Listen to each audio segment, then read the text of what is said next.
ឧបត្ថម្ភដោយសម្ព័ន្ធសមាគមសហគ្រាសធុនតូចនិងមធ្យមកម្ពុជា FASMIC កាហ្វេមណ្ឌលគិរីរសជាតិពិតពីធម្មជាតិដែលលោកអ្នកពេញចិត្តបាទសម្រាប់វគ្គទី2ដែលជាវគ្គបញ្ចប់នេះយើងមានព័ត៌មានសំខាន់ជាច្រើនដែលតាក់ទងទៅនឹងសហគ្រាសធុនតូចនិងមធ្យមនៅកម្ពុជាសម្រាប់ព័ត៌មានជាដំបូងនៅក្នុងសប្តាហ៍នេះគឺថាវិជាស្ថានមេគង្គនៃប្រទេសថៃសហការជាមួយនឹង FASMIC ក្នុងការជួយជំរុញដល់ការពង្រឹងសមត្ថភាព SME នៅក្នុងប្រទេសកម្ពុជាសម្ព័ន្ធសមាគមសហគ្រាសធុនតូចនិងមធ្យមកម្ពុជាហៅកាត់ថា FASMIC សហការជាមួយនឹងគម្រោងវិជាស្ថានមេគង្គនៃប្រទេសថៃបើកវគ្គបណ្ដុះបណ្ដាល2ថ្ងៃក្នុងសប្តាហ៍នេះស្ដីអំពីការអភិវឌ្ឍកម្រងឬហៅថា SME Cluster និងបង្កើតក្រុមហ៊ុនសម្ព័ន្ធពាណិជ្ជកម្មសម្រាប់នាំចេញដែលមានសហគ្រាសធុនតូចនិងមធ្យមនៅកម្ពុជាចំនួន25ក្នុងគោលបំណងជួយបង្កើនសមត្ថភាពដល់សហគ្រាសធុនតូចនិងមធ្យមនៅកម្ពុជាលោកអង្ញាតែតាំងពប្រធានសម្ព័ន្ធសមាគមសហគ្រាសធុនតូចនិងមធ្យមកម្ពុជា FASMIC បានមានប្រសាសន៍ថាការបណ្ដុះបណ្ដាលនេះគឺជាយុទ្ធសាស្ត្រថ្មីមួយក្នុងការជួយដល់សហគ្រាស SME និងកសិករកម្ពុជាលោកអង្ញាបានបន្តថាបច្ចុប្បន្នសហគ្រាស SME កម្ពុជាកំពុងធ្វើដំណើរក្នុងការចូលរួមជាមួយនឹងសហគមន៍អន្តរជាតិនិងតំបន់ជាពិសេសគឺការធ្វើសមាហរណកម្មសេដ្ឋកិច្ចអាស៊ាននៅឆ្នាំ2015ដែលជាវិថីមួយដ៏លំបាកសម្រាប់ SME កម្ពុជាក្នុងការប្រកួតប្រជែងមួយក្នុងតំបន់និងការនាំចេញផលិតផលកម្ពុជាទៅកាន់ទីផ្សារអន្តរជាតិលោកម៉ាហូរីយ៉ាគូម៉ាឌូតាប្រធានគម្រោងពាណិជ្ជកម្មនិងវិនិយោគនៃវិជាស្ថានមេគង្គនៃប្រទេសថៃដែលបានចូលរួមបណ្ដុះបណ្ដាលដោយផ្ទាល់ក្នុងប្រទេសកម្ពុជាបានបញ្ជាក់ថាគម្រោង SME Cluster មានទិសដៅដើម្បីជំរុញបង្កើនសមត្ថភាព SME នៅក្នុងប្រទេសកម្ពុជាវៀតណាមឡាវនិងមីយ៉ាន់ម៉ាក្នុងការឈានឆ្ពោះទៅកាន់សមាហរណកម្មសេដ្ឋកិច្ចអាស៊ានក្នុងឆ្នាំ2015លោកម៉ាហូរីយ៉ាបានបន្តថាសម្រាប់ឆ្នាំនេះគម្រោងបានផ្ដោតសំខាន់ទៅលើការជួយដល់សហគ្រាសកែច្នៃផលិតផលស្វាយនិងបន្លែចន្លោះពី20ទៅ30ក្រុមហ៊ុនបន្ទាប់ពីគម្រោងបានធ្វើរួចហើយកាលពីឆ្នាំមុនជាមួយនឹងសិប្បកម្មសូត្រនិងផ្ដៅនៅក្នុងប្រទេសកម្ពុជាជាមួយនឹងក្រុមហ៊ុនជាង10 The ultimate objective is to link the ជារួមគោលដៅធំបំផុតនៃគម្រោងនេះគឺអាចទាញយកក្រុមហ៊ុន SME ផ្សារភ្ជាប់ទៅនឹងទីផ្សារក្នុងតំបន់បានក្នុងអំឡុងថ្ងៃទី20ខែវិច្ឆិកាខាងមុខនេះវិទ្យាស្ថានមេគង្គនឹងរៀបចំវេទិកាមួយដែលជាការជួបគ្នារវាងអ្នកទិញនិងអ្នកលក់នៅទីក្រុងបាងកកហើយយើងក៏នឹងនាំក្រុមវិនិយោគិនពីប្រទេសកម្ពុជាទៅជួបជាមួយអ្នកទិញនិងអ្នកវិនិយោគនានាដើម្បីផ្សារភ្ជាប់កម្ពុជាទៅក្នុងតំបន់នោះAnd thereon, the SME clusters will further their contracts with those buyers, international or regional buyers. លោកម៉ាហូរីយ៉ាបានបន្តថាគម្រោងពាណិជ្ជកម្មនិងវិនិយោគនៃវិជាស្ថានមេគង្គមានរយៈពេល3ឆ្នាំក្នុងការប្រតិបត្តិការជាមួយនឹងសហគ្រាស SME នៅក្នុងប្រទេសចំនួន4មានកម្ពុជាវៀតណាមឡាវមីយ៉ាន់ម៉ាក្រោមគម្រោងជំនួយឧបត្ថម្ភថវិកា$1.5 ពីរដ្ឋាភិបាលនូវែលសេឡង់សម្រាប់ព័ត៌មានជាបន្ទាប់នេះគឺថាសហគ្រិនមកពីវិស័យសេវាកម្មព័ត៌មានវិទ្យាបានលើកឡើងពីភាពយឺតយ៉ាវនៃការប្រើប្រាស់ប្រព័ន្ធបច្ចេកវិទ្យានៅក្នុងសហគ្រាសសេវាកម្មនិងផលិតកម្មនៅក្នុងប្រទេសកម្ពុជាក្រុមអ្នកជំនួញផ្នែកសេវាកម្មព័ត៌មានវិទ្យាមួយក្រុមបានជួបប្រជុំគ្នាកាលពីរាត្រីថ្ងៃសុក្រក្នុងការចូលរួមចែករំលែកបទពិសោធន៍ថ្មីៗពីគ្នាទៅវិញទៅមកលើអាជីវកម្មផ្នែកព័ត៌មានវិទ្យានៅក្នុងប្រទេសកម្ពុជាខណៈដែលការប្រើប្រាស់វិស័យព័ត៌មានវិទ្យាសម្រាប់គ្រប់គ្រងសេវាកម្មក្រុមហ៊ុននិងសហគ្រាសធុនតូចនិងមធ្យមនៅក្នុងស្រុកជាច្រើននៅក្នុងប្រទេសកម្ពុជានៅមានកម្រិតនៅឡើយលោកគុយវ៉ាត់អគ្គនាយកក្រុមហ៊ុន Vitras Group និងជាប្រធានក្រុមប្រឹក្សាភិបាលនៃសមាគមបច្ចេកវិទ្យាព័ត៌មានវិទ្យាកម្ពុជាបានថ្លែងថាសិក្ខាសាលាស្តីអំពីព័ត៌មានវិទ្យានិងការធ្វើបណ្ដាញអាជីវកម្មនេះគឺបង្កើតឲ្យមានឱកាសរវាងសហគ្រិននៅក្នុងអាជីវកម្មដែលពាក់ព័ន្ធឲ្យមានការផ្លាស់ប្ដូរបទពិសោធន៍ពីគ្នាទៅវិញទៅមកដើម្បីធ្វើយ៉ាងណាជួយជំរុញផ្សព្វផ្សាយប្រព័ន្ធបច្ចេកវិទ្យាឲ្យមានការប្រើប្រាស់ច្រើនក្នុងការជួយជំរុញដល់វិស័យនេះបាទខ្ញុំគិតថាវិស័យនេះដូចយើងឃើញថាវានៅមានភាពខ្ចីនៅមានដំណើរការយឺតអញ្ចឹងខ្ញុំសំណូមពរឲ្យអ្នកអាជីវកម្មនៅក្នុងវិស័យហ្នឹងហើយធ្វើម៉េចបន្តការគាំទ្រសមាគមយើងធ្វើម៉េចព្រោះសមាគមជាកន្លែងមួយដែលយើងអាចជួយគេថាបន្ស៊ីគ្នារវាងទីផ្សារហើយនិងផលិតផលដើម្បីធ្វើឲ្យការផលិតផលដែលយើងអាចផលិតហ្នឹងគឺនៅក្នុង គេថាវិស័យគេហៅ software ឬក៏ការងារមួយចំនួនហ្នឹងទៅមិនដែលយើងចេញមកយើងធ្វើឲ្យ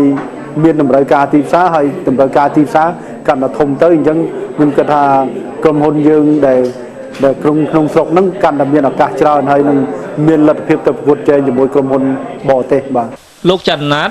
ប្រធានសមាគមប្រព័ន្ធបច្ចេកវិទ្យាកម្ពុជាបានលើកឡើងថាស្របពេលនឹងការរីកចម្រើននៃផលិតកម្មនិងសេវាកម្មនានាពេលបច្ចុប្បន្នគឺសុទ្ធសឹងតែតម្រូវឲ្យក្រុមហ៊ុននិងសហគ្រាសនៅក្នុងស្រុកទាំងអស់ត្រូវប្រើប្រាស់ប្រព័ន្ធបច្ចេកវិទ្យាព័ត៌មានសម្រាប់គ្រប់គ្រងអាជីវកម្មរបស់ខ្លួនដែលជាផ្នែកមួយដែលមិនអាចកាត់ផ្តាច់បាននៅក្នុងសម័យបច្ចេកវិទ្យាតែទោះជាយ៉ាងនេះក្តីលោកច័ន្ទណាតបានកត់សម្គាល់ថាការប្រើប្រាស់ប្រព័ន្ធបច្ចេកវិទ្យាព័ត៌មាននៅក្នុងប្រទេសកម្ពុជាសម្រាប់គ្រប់គ្រងក្រុមហ៊ុនសហគ្រាសធុនតូចនិងមធ្យមភាគច្រើននៅមានកម្រិតពុំទាន់មានបទដ្ឋានត្រឹមត្រូវតាមស្តង់ដារនៅឡើយលោកបានបន្តថាទាំងនេះគឺជាក្តីបារម្ភដ៏សំខាន់មួយចំពោះអាជីវកម្មធុនតូចនិងមធ្យមនិងសហគ្រាសក្នុងស្រុកមួយចំនួនព្រោះថាពួកគេនឹងអាចប្រឈមនៅបញ្ហាមួយចំនួននៅពេលដែលសមាហរណកម្មអាស៊ានចូលមកដល់នៅឆ្នាំ2015ខាងមុខជាទៅគឺវាជាផ្នែកមួយដែលយើងកំពុងតែធ្វើការបណ្ដុះបណ្ដាលមានថាយើងផ្សព្វផ្សាយយើងធ្វើការអប់រំទៅតាមសាកលវិទ្យាល័យផ្សេងៗការជួបជុំផ្សេងៗតើតែមានការមកជួបជុំបានយើងអាចចែករំលែកនៅអ្វីដែលចំណេះដឹងឬមួយក៏បទពិសោធន៍ផ្សេងៗពីអ្នកដែលគេបានជោគជ័យទៅលើជំនួញហើយអ្នកដែលជោគជ័យជំនួញគឺគាត់អាស្រ័យទៅលើបច្ចេកវិទ្យាហ្នឹងហើយសូមបញ្ជាក់ថាបើតាមសមាគមប្រព័ន្ធបច្ចេកវិទ្យាព័ត៌មានកម្ពុជាបានឲ្យដឹងថាប្រទេសកម្ពុជាបច្ចុប្បន្នមានអ្នកប្រើប្រាស់ website ចំនួនជាង2លាននាក់និងមានក្រុមហ៊ុនផ្ដល់សេវាកម្មបង្កើតគេហទំព័រធំចំនួន10និងសហគ្រាសតូចនិងមធ្យមជាច្រើនទៀតដែលកំពុងប្រតិបត្តិការនៅលើទីផ្សារប្រទេសកម្ពុជានាពេលបច្ចុប្បន្នបាទសម្រាប់ព័ត៌មានជាចុងក្រោយនេះគឺថាគម្រោងផលិតកម្មស្អាតប្រកបដោយអនាម័យរបស់សហគ្រាសផលិតនំស្រួយលីលីកំពុងទទួលបានការគាំទ្រនិងបើកទូលាយដល់ដំណើរទស្សនកិច្ចរបស់ស្ថាប័ននានាក្រុមគ្រូបង្រៀននៃវិទ្យាស្ថានអន្តរជាតិអាមេរិកចំនួន80រូបត្រូវអនុញ្ញាតឲ្យទស្សនកិច្ចសិក្សាក្នុងចង្វាក់ផលិតកម្មនៃក្រុមហ៊ុនផលិតនំស្រួយលីលីកាលពីថ្ងៃអង្គារសប្តាហ៍នេះដើម្បីស្វែងយល់អំពីផលិតកម្មស្អាតក្នុងសហគ្រាសផលិតនំស្រួយលីលីលោកស្រីឡាសុភ័ក្រនាយិកាវិទ្យាស្ថានអន្តរជាតិអាមេរិកមានប្រសាសន៍ថាគោលដៅសំខាន់ក្នុងដំណើរទស្សនកិច្ចសិក្សានេះគឺដើម្បីឲ្យលោកគ្រូអ្នកគ្រូទាំងអស់អាចស្វែងយល់ពីភាពជាក់ស្ដែងក្នុងសហគ្រាសឧស្សាហកម្មធុនតូចនិងមធ្យមក្នុងប្រទេសកម្ពុជាហើយអ្វីដែលបានឃើញនៅទីនេះគឺធ្វើឲ្យលោកគ្រូអ្នកគ្រូងាយស្រួលនឹងការបញ្យល់ដល់សិស្សានុសិស្សរបស់ខ្លួនវាក៏ជាបទពិសោធន៍ដ៏ល្អមួយសម្រាប់លោកគ្រូអ្នកគ្រូគាត់អាចពំនាំទៅដល់ការបញ្យល់កូនសិស្សបន្តទៀតព្រោះពួកគាត់ពេលដែលបានឃើញហ្នឹងគាត់អាចដឹកនាំគេហៅថាពំនាំរូបភាពហ្នឹងថាការផលិតនំឬមួយក៏ការធ្វើការធ្វើតាមចង្វាក់ផលិតកម្មហ្នឹងត្រូវមានទៀមទានៅអ្វីខ្លះតាំងពីមនុស្សតាំងពីគេហៅថាម៉ាស៊ីនក៏ដូចជាគេហៅថាប្រព័ន្ធការងារអ្វីខ្លះដែលពាក់ព័ន្ធនៅក្នុងការផលិតនៅផលិតផលអ្វីមួយជាមួយគ្នានេះដែរកាលពីថ្ងៃប្រហ័សសហគ្រាសផលិតនំស្រួយលីលីក៏បានទទួលនៅដំណើរទស្សនកិច្ចស្វែងយល់ពីក្រុមការងារនៃនាយកដ្ឋានឱសថចំណីអាហារបរិក្ខារពេទ្យនិងគ្រឿងសម្អាងប្រមាណ20រូបដើម្បីពិនិត្យមើលខ្សែចង្វាក់ផលិតកម្មនៅក្នុងសហគ្រាសមួយនេះលោកឱសថការីអាំងហុកស្រុនប្រធានការិយាល័យសុវត្ថិភាពចំណីអាហារបានមានប្រសាសន៍ថា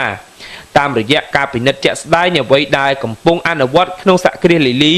មានភាពស្របគ្នាទៅនឹងអ្វីដែលជាបទបង្ហាញរបស់លោកប៉ូលម៉ាក់ឆែនជាអ្នកជំនាញមកពីអង្គការ AMC ក្រសួងការបាលយើងអត់ទាន់បានវាតម្លៃមកលើផលិតផលរបស់នំស្រួយលីទេគឺថានំស្រួយលីទៅតែដាក់ពាក្យ apply ទៅយើងហើយយើងនឹងពិនិត្យទៅលើគុណភាពរបស់នំស្រួយលីហ្នឹងប៉ុន្តែគេបានទទួលវិញ្ញាបនបត្រគេបានទទួលការអនុញ្ញាតគេបានទទួល certificate ផ្សេងៗពីក្រសួងពាក់ព័ន្ធដូចជាក្រសួងឧស្សាហកម្មដូចជា TUV ជាដើមបាទលោកស្រីកៅមុំនាយិកាក្រុមហ៊ុនលីលីផលិតនំស្រួយបានបញ្ជាក់ថាការចាប់អារម្មណ៍របស់ស្ថាប័នរដ្ឋនិងគ្រឹះស្ថាននានាក្នុងក្រុមហ៊ុនរបស់លោកស្រីដែលសារតែក្រុមហ៊ុនលីលីជាក្រុមហ៊ុនគំរូបានអនុវត្តយ៉ាងល្អតាមគម្រោងជាច្រើនរបស់ក្រសួងឧស្សាហកម្មហើយជាមួយនឹងកិច្ចការទាំងនេះទើបធ្វើឲ្យមានអង្គភាពស្ថាប័ននិងគ្រឹះស្ថាននានាចង់ឃើញនៅអ្វីដែលក្រុមហ៊ុនបានធ្វើចាដោយសារក្រុមហ៊ុនលីលី យើងមានឆន្ទៈក្នុងការផលិតនំដែលមានអនាម័យមានគុណភាពអញ្ចឹងហើយគឺក្រុមហ៊ុនលីលីគឺយើងបើកចំហនៅទស្សនកិច្ចចាទាំងអស់នឹងសិក្ខាកាមដែលគាត់ចង់យល់ដឹងអំពីខ្សែសង្វាក់ផលិតកម្មគឺយើងអនុញ្ញាតឲ្យគាត់មកពិនិត្យមើលថាតើអ្វីដែលក្រុមហ៊ុនលីលីយើងផលិតពិតជាមានអនាម័យនិងពិតប្រាកដឬអត់សូមបញ្ជាក់ថាជាមួយនឹងផលិតកម្មស្អាតនេះក្រុមហ៊ុនលីលីផលិតនំស្រួយទទួលបាននៅវិញ្ញាបនបត្រជាច្រើនបញ្ជាក់ពីគុណភាពនិងអនាម័យពីបណ្ដាស្ថាប័នពាក់ព័ន្ធដែលឡាយកាលពីខែមិថុនាកន្លងទៅនេះក្រុមហ៊ុនលីលីទទួលបានពានរង្វាន់មាសនៃឧស្សាហកម្មបៃតងកម្ពុជាលើដំបូងពីក្រសួងឧស្សាហកម្មទស្សនិកជនជាទីគោរពនិងជាទីមេត្រីកម្មវិធីអាជីវកម្មខ្នាតតូចនិងមធ្យមរបស់យើងនៅក្នុងសប្តាហ៍នេះបានឈានដល់ទីបញ្ចប់សូមថ្លែងអំណរគុណចំពោះលោកអ្នកដែលបានចំណាយពេលវេលាដ៏មានតម្លៃតាមដានកម្មវិធីនេះតាំងពីដើមរហូតដល់ចប់ជួបគ្នានៅសប្តាហ៍ក្រោយតាមពេលវេលានិងម៉ោងដដែលសម្រាប់ពេលនេះខ្ញុំបាទរ៉ូឌីណារួមទាំងក្រុមការងារទាំងអស់សូមអរគុណសូមជម្រាបលា